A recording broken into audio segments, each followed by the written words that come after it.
말씀 톡톡. 사람들이 어찌하여 아랠 줄을 모를까. 제 9장. 애굽 땅에서 나온 다음의 첫째 달에 여호와께서 시내 광야에서 모세에게 말씀하여 이르시되, 이스라엘 자손에게 유월절을 그 정한 기일에 지키게 하라. 그 정한 기일 곧 이달 14째 날 해질 때 너희는 그것을 지키되 그 모든 율례와 그 모든 규례대로 지킬지니라. 모세가 이스라엘 자손에게 명령하여 유월절을 지키라 하매 그들이 첫째 달 14째 날 해질 때에 시내 광야에서 유월절을 지켰으되 이스라엘 자손이 여호와께서 모세에게 명령하신 것을 다 따라 행하였더라. 그때에 사람의 시체로 말미암아 부정하게 되어서 유월절을 지킬 수 없는 사람들이 있었는데 그들이 그날에 모세와 아론 앞에 이르러 그에게 이르되, 우리가 사람의 시체로 말미암아 부정하게 되었거니와 우리를 금지하여 이스라엘 자손과 함께 정한 기일에 여호와께 헌물을 드리지 못하게 하심은 어찌함이니까? 모세가 그들에게 이르되, 기다리라. 여호와께서 너희에게 대하여 어떻게 명령하시는지 내가 들으리라. 여호와께서 모세에게 말씀하여 이르시되, 이스라엘 자손에게 말하여 이르라. 너희나 너희 후손 중에 시체로 말미암아 부정하게 되든지 먼 여행 중에 있다 할지라도 다 여호와 앞에 마땅히 유월절을 지키되 둘째 달 14째 날 해질 때 그것을 지켜서 어린 양의 무교병과 쓴나물을 아울러 먹을 것이요 아침까지 그것을 조금도 남겨두지 말며 그 뼈를 하나도 꺾지 말아서 유월절 모든 율례대로 지킬 것이니라. 그러나 사람이 정결하기도 하고 여행 중에도 잊지 아니하면서 유월절을 지키지 아니하는 자는 그 백성 중에서 끊어지리니 이런 사람은 그 정한 기일에 여호와께 헌물을 드리지 아니하였은즉 그의 죄를 담당할지며 만일 타국인이 너희 중에 거류하여 여호와 앞에 유월절을 지키고자 하면 유월절 율례대로 그 규례를 따라서 행할지니 거류민에게나 본토인에게나 그 율례는 동일할 것이니라. 성막을 세운 날에 구름이 성막 곧 증거의 성막을 덮었고 저녁이 되면 성막 위에 불 모양 같은 것이 나타나서 아침까지 이르렀으되 항상 그러하여 낮에는 구름이 그것을 덮었고 밤이면 불 모양이 있었는데 구름이 성막에서 떠오르는 때에는 이스라엘 자손이 곧 행진하였고 구름이 머무는 곳에 이스라엘 자손이 진을 쳤으니 이스라엘 자손이 여호와의 명령을 따라 행진하였고 여호와의 명령을 따라 진을 쳤으며 구름이 성막 위에 머무는 동안에는 그들이 진영에 머물렀고 구름이 성막 위에 머무는 날이 오랠 때에는 이스라엘 자손이 여호와의 명령을 지켜 행진하지 아니하였으며 혹시 구름이 성막 위에 머무는 날이 적을 때에도 그들이 다만 여호와의 명령을 따라 진영에 머물고 여호와의 명령을 따라 행진하였으며 혹시 구름이 저녁부터 아침까지 있다가 아침에 그 구름이 떠오를 때에는 그들이 행진하였고 구름이 밤낮 있다가 떠오르면 곧 행진하였으며 이틀이든지 한 달이든지 1년이든지 구름이 성막 위에 머물러 있을 동안에는 이스라엘 자손이 진영에 머물고 행진하지 아니하다가 떠오르면 행진하였으니 곧 그들이 여호와의 명령을 따라 진을 치며 여호와의 명령을 따라 행진하고 또 모세를 통하여 이르신 여호와의 명령을 따라 여호와의 책임을 지켰더라.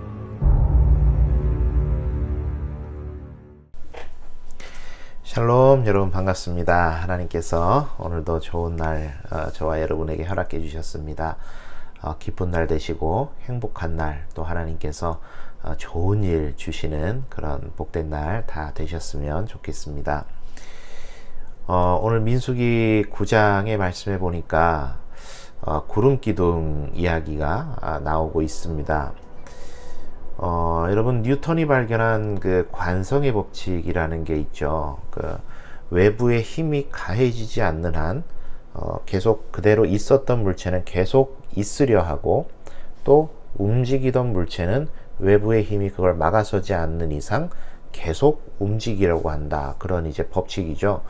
그래서 가장 대표적으로 버스를 타고 일어서서 가다가 버스가 갑자기 멈춰서게 되면 우리가 앞으로 꼬꾸라지기도 하고, 또 서 있는데 갑자기 버스가 출발하면 우리가 뒤로 이렇게 되기도 하는, 그게 이제 관성의 법칙을 이야기해 주는 것 아니겠습니까?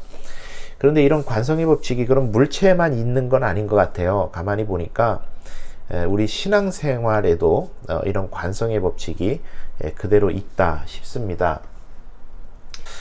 예레미야 시절에 하나님의 말씀은 바벨론이라고 하는 도구를 사용해서 이스라엘 백성을 다스리게 하시는 그런 뜻을 가지고 예레미야를 통해 계속 선지 활동을 하게 하셨습니다. 그런데 그 당시에 이스라엘 민족은 친 이집트 정책을 펴고 있었어요. 그래서 이집트로 편향되어 있는 그런 정책이었는데, 요하난이라는 장군과 뭐 여차여차하는 이제 사건이 벌어지면서 요하난과 이스라엘 민족들이 바벨론한테 굉장히 곤란한 상황이 돼버립니다. 그때 요하난과 이제 이스라엘 백성들이 애굽으로 피신을 떠나면서 예레미야에게 들렸어요. 하나님의 뜻을 한 번 더 물어주십시오. 그리고 그들이 했던 말이 뭐냐면, 그 하나님의 대답이 우리에게 좋든지 좋지 않든지를 막론하고 우리가 하나님의 말씀에 순종하겠습니다, 이렇게 이야기를 한 겁니다. 그 말만 듣고 보면 얼마나 좋은 신앙의 고백입니까? 그때 예레미야가 다시 한번 하나님께 물었어요. 근데 하나님의 뜻은 동일했습니다. 바벨론을 섬겨라. 그걸 전하자 이 요하난과 그 백성들이 예레미야에게 뭐라 그랬냐면, 당신은 거짓말장이다, 하나님이 그렇게 이야기를 하실 리가 없다, 이렇게 반응을 하게 됩니다. 그 장면을 보면 우리 그렇게 이야기하죠. 이거 뭐지? 뭐 하는 거지?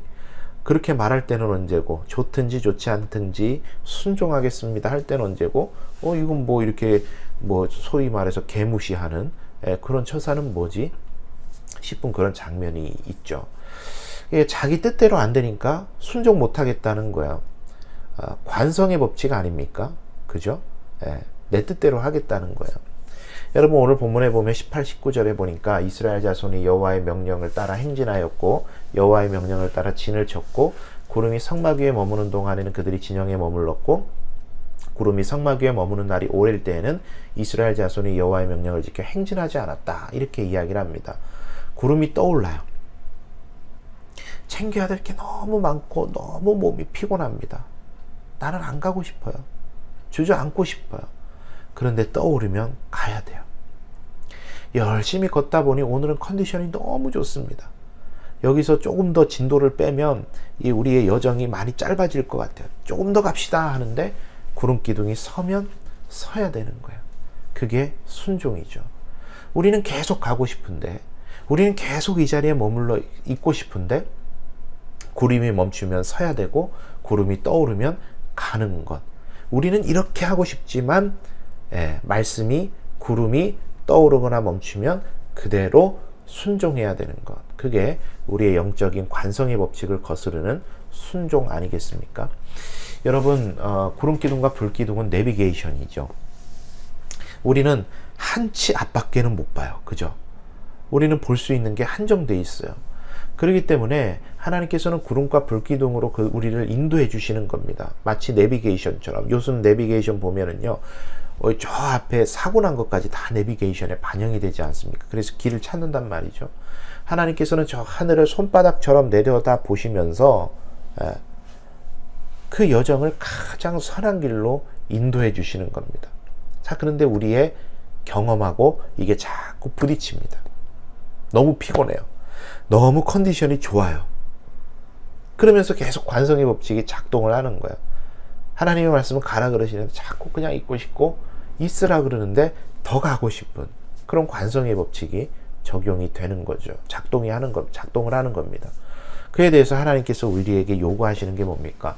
구름기둥 보고 불기둥 보고 그거 따라가는 게 가장 완벽한 길이다. 그걸 우리들에게 계속 이야기하시는 것입니다. 자, 그런데 이제 한 가지 더 좀 나아가서 여기에 문제가 하나가 더 생기죠. 구약의 법칙들은요, 여러분, 사실 매우 직관적이었습니다. 구름 기둥 간다? 그럼 가라. 선다? 그럼 너도 서라. 사람이 때렸냐? 그럼 너도 때려라. 이거 하지 마, 이거 해라, 이거 하지 마라. 선명하게 하나님께서 다 일일이 이야기를 해주셨어요. 근데 여러분 지금은 어떻습니까? 좀 안 그런 것 같아요. 구름 기둥을 보고 우리가 순종해야 됩니다. 말씀을 드렸습니다. 오케이, 내가 순종하겠습니다 하고 문 밖을 딱 나가보니, 교회 밖을 나가보니 뭐가 구름 기둥이고 뭐가 하나님의 뜻인지를 잘 구분이 안 돼요. 그래서 우리 매일 갈등하지 않습니까? 선명하게 잡히질 않아서 이게 하나님 뜻인지 저게 하나님 뜻인지. 예를 들어 볼까요, 여러분? 목회자가 여러분에게 성경 공부합시다 그래가지고 성경 공부 좀 나오시라고 같이 이번 기수에 하자고 말씀을 드립니다. 갈등이 되죠. 퇴근하고 피곤한데 그 성경 공부를 꼭 가야 되나? 목사님 말에 순종하는 게 하나님 말씀에 순종하는 건가? 우리에게도 말씀을 통해 깨달음 주실 텐데 꼭 목사님을 통해서만 그렇게 들어야 되나? 꼭 교회로 가야 되는 건가? 여러 가지 생각이 들죠. 여러분 하기 싫으면요 5만 가지 생각이 다 듭니다. 5만 가지 이유가 다 떠올라요. 새벽 기도회를 한다, 나오십시오 하면 여러분 그게 하나님 말씀에 순종하는 것일까요? 목사 말에 순종하는 것일까요? 여러분 그런 데에 대한 기준을 가지고 계십니까? 자, 그러면은 새벽기도 나오는 게 하나님 말씀에 순종하는 거라면 여차저차해서 못 나오시는 분들은 하나님 말씀을 거역하고 있는 건가요? 그렇지도 않죠. 목회자의 말에는 무조건 순종해야 될까요? 목회자에게 그건 아닌 것 같은데요 목사님, 그러면 하나님 앞에 반기를 드는 것일까요? 그런 거 아니죠, 여러분. 그런 거 아닙니다. 이렇게 한번 생각해 보시죠. 온 가족 새벽 기도회를 하자, 예를 들어서, 아니면 성경 공부를 오십시오 하는 것은 목회자의 권면입니다. 목회적 권면입니다. 그리고 여러분은 하나님의 말씀에 순종하시면 돼요. 자, 그럼 하나님의 말씀에 순종한다는 게 뭐냐? 하나님의 말씀이 뭐냐? 명백하게 우리들에게 가르쳐 주신 게 있어요. 우리 선명한 걸 좋아하잖아요. 그게 뭐냐면 하나님을 사랑하고 이웃을 사랑해라 하는 것입니다. 그러면 우리는 여기서 이제 생각해 보면 됩니다. 하나님을 사랑하라. 거기에 우리가 순종해야 되겠는데 하나님을 사랑한다는 게 뭘까? 우리는 지금까지 성경을 배우고 말씀을 듣고 하는 것을 통해서 하나님을 사랑하는 것이 뭐라는 것을 어렴풋이 알고 있습니다. 뭘 해야 될지를 알아요. 예배 생활, 기도 생활, 말씀 생활, 또 세상을 사랑하는 생활, 여러 가지 생활들이 다 떠오릅니다. 그것을 가지고 여러분 스스로 하시면 됩니다. 스스로 하시면 너무 감사하죠. 너무 감사한 일이에요. 그런데 많은 목회자들이 목회 현장에서 우리 성도님들과 부대끼면서 그렇게 신앙생활을 같이 해보니 스스로 하는 게 잘 안 되더라는 거예요. 그래서 엊그제 수요 예배 때 이제 목적에 대해서 이야기 드릴 때도 하나님께서 교회 공동체를 주신 이유가 그겁니다. 혼자서는 잘 안 되더라. 스스로는 잘 안 되더라. 그래서 같이 하라는 겁니다. 그래서 여러분 결론적으로 목회자가 교회가 어지간히 여러분 생각하실 때 이상한 일 하자고 하지 않거든 함께 해주시는 게 유익합니다. 유익해요. 이걸 순종이라 불렀는데 저는 좀 구분하고 싶습니다. 하나님의 말씀에 순종하시고 목회자와 교회가 여러분께 제시하는 일에는 여러분이 함께 해주십시오. 그게 여러분의 신앙에 유익하기 때문입니다. 자, 그럼 정리해 볼까요? 구약에서는 하나님께서 아주 직관적으로 해라 하지 마라 딱 구분해 주셨습니다. 지금은요 하나님 사랑과 이웃 사랑이라는 그런 이정표가 우리 앞에 딱 세워져 있습니다. 그 이정표를 보면서 우리가 기도하면서 선택하고 잘못된 선택을 했을 때는 그에 상당한 대가를 지불하기도 하고 매우 돌아가기도 하면서 계속해서 수정하면서 그 표대를 향해서 하나님 사랑이라는 표대를 향해서 우리가 나아가는 겁니다. 그러니 그 방향성을 잃지 않는 게 순종이라 할 수 있겠습니다. 여러분 그래서 순종이란 뭐냐 우리 한마디로 정의해보면 영적 관성의 법칙을 거스르는 것이 순종이다 라고 정의하고 싶습니다. 오늘 하루도 여러분 살아가시면서 하나님 우리에게 주신 표대를 향하여서 잘 가시되 하나님 사랑과 이웃 사랑이라는 대명제를 가지고 우리의 삶을 잘 돌아보시고 그 표대를 향해서 열심히 달려가시는 여러분의 신앙생활이 다 되시기를 바랍니다. 여러분, 금주 주일에는 광고가 나갈 텐데 제가 다음 주 한 주 동안은 이제 2021년도를 준비하는 목회 기도 주간을 가지려고 합니다. 그래서 다음 한 주간 동안에는 제가 여러분들이 이렇게 듣고 읽으실 수 있는 드라마 바이블 자료는 다 만들어 놓고 예약을 걸어 놓고 가도록 하겠습니다.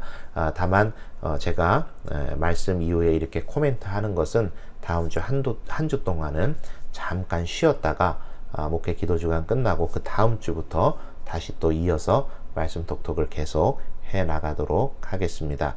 여러분, 주보에도 나갑니다만은 2021년도 목회 계획 잘 세울 수 있도록 저를 위해서도 기도해 주시고, 특히 하나님께서 지혜 주시고, 그리고 시대가 참 어렵습니다.